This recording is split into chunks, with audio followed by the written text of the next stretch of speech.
I'm not saying I won't do it, but I will take better precautions. Once I had a girl sit on my face and I literally almost drowned. Heterosexual men who don't eat pussy, why not? Welcome back to another NSFW story time, hosted by your favorite narrator, Andrew from Alien Radio. Today's going to be a fun one, so grab your anime waifu body pillow and some popcorn. Also, while you're here, like the video, subscribe, and ring the bell button. If you don't, then you'll probably die of ligma. Let's not duck around any longer and get into the stories. No one will let me.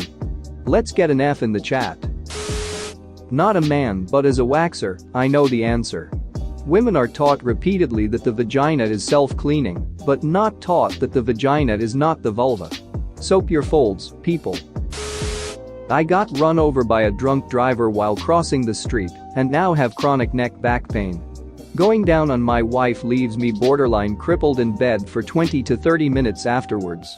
Still do it, just not nearly as often as I used to. Sad times.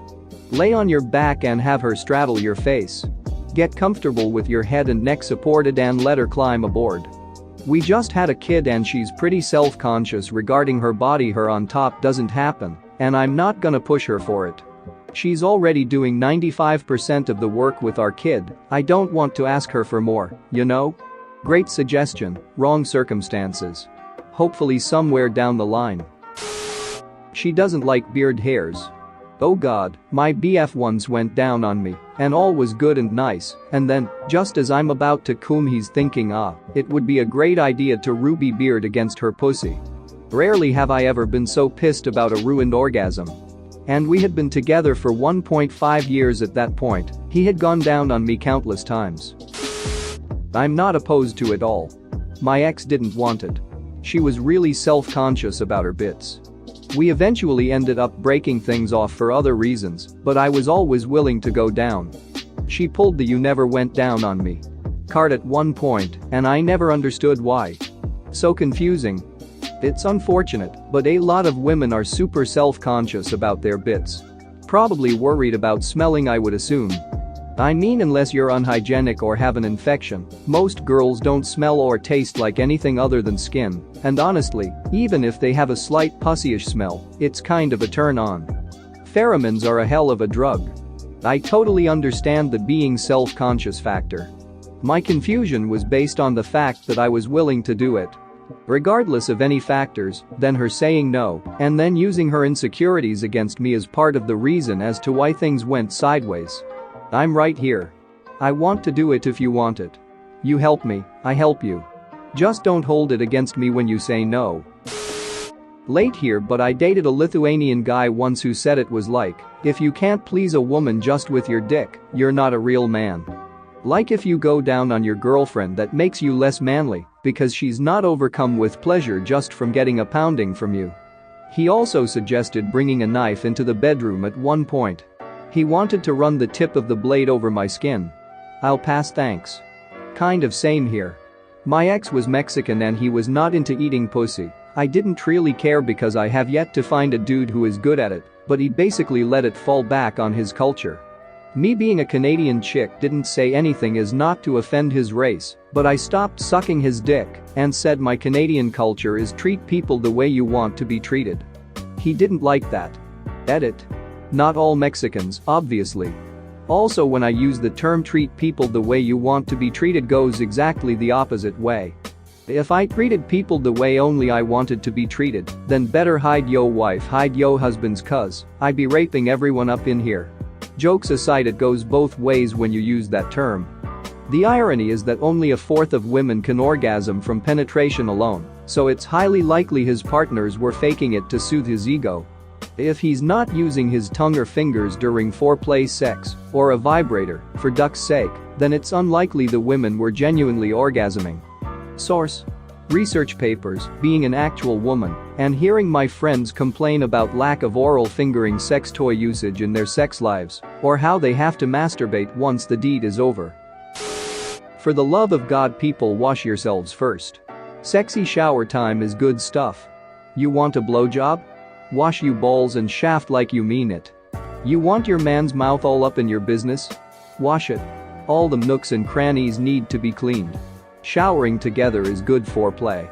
Added benefit is not having to wonder whether or not you smell good to your partner.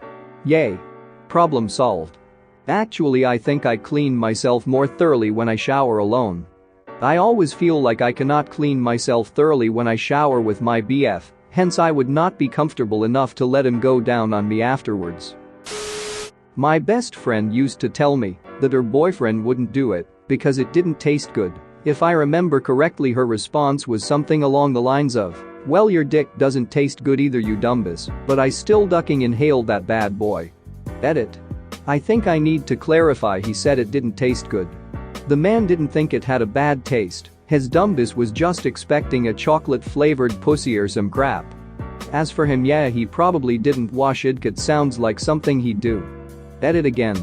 They aren't together anymore, so it's all good. I'm sure she'd appreciate your flavored lube suggestions though. A quick shower and scrubbing of both sides parts is a big helper for oral sex. Seriously, just wipe the sweat off your penis with a lil soap. Edit. Shout out to Punderful Day who posted below correcting about usage of soap on the vagina and then answering people's questions farther down the thread. Would love to. Girlfriend is self-conscious. Most of us are. I thought there was something wrong with me because the 3 guys I slept with up until my current BF pretty much refused to eat me out. However, they would constantly be asking for head or whatever. The 3rd guy, my most recent ex, only ate me out when he was really drunk and could never find the clit.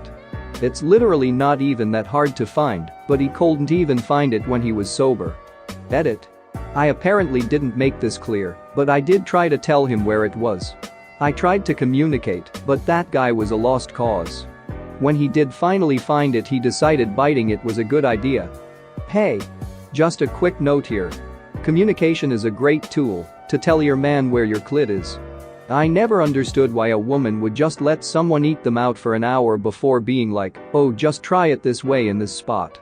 It takes 2 seconds to just inform someone how to do something or where to do it. But instead people would rather complain about guys not knowing where it is. Lol, what a loser. The best thing my former GF ever did for me was just be like, "Oh, this is how I like it." Boom. Orgasmed every time after that because I knew what she liked. Does she have a pretty chatty internal dialogue? I found that when my partner eases into it and really focuses on relaxing me first, it dismantles my self-consciousness and allows me to feel the pleasure more. The big one is moving focus away from genitalia. Long lush finger strokes, sweeping circles, tongue and mouth action, and massage over limbs and non-erogenous zones are great. Working from out in. You will feel your partner relax and hear it in their breathing. If they start tensing back up when you try to move forward, just step back again to something that was working. Patience and time is key. I don't do it often because I usually tear the little thing under my tongue. For real, for anyone who experiences this, it's a legit medical issue where your lingual frenulum, the skin under your tongue, is malformed. Normal anatomy will not cause that skin to tear, even from strenuous activity such as eating someone out. The operation to fix this is easy and quick, with usually fast recovery time. Untreated, repeated tears can cause a buildup of scar tissue, which can become painful and lead to infections. See a doctor, guys. It's called ankylosing, and it is now a common thing for children to be repaired. However, it wasn't as common 15 years ago. The reason it's repaired is because it can cause problems with speech, swallowing, and recurring injuries. Have a DR recommend it for the recurring injuries. Don't say how you goof, just say you do it eating, don't specify the dish. My son has his fixed at 2 days old because he couldn't nurse.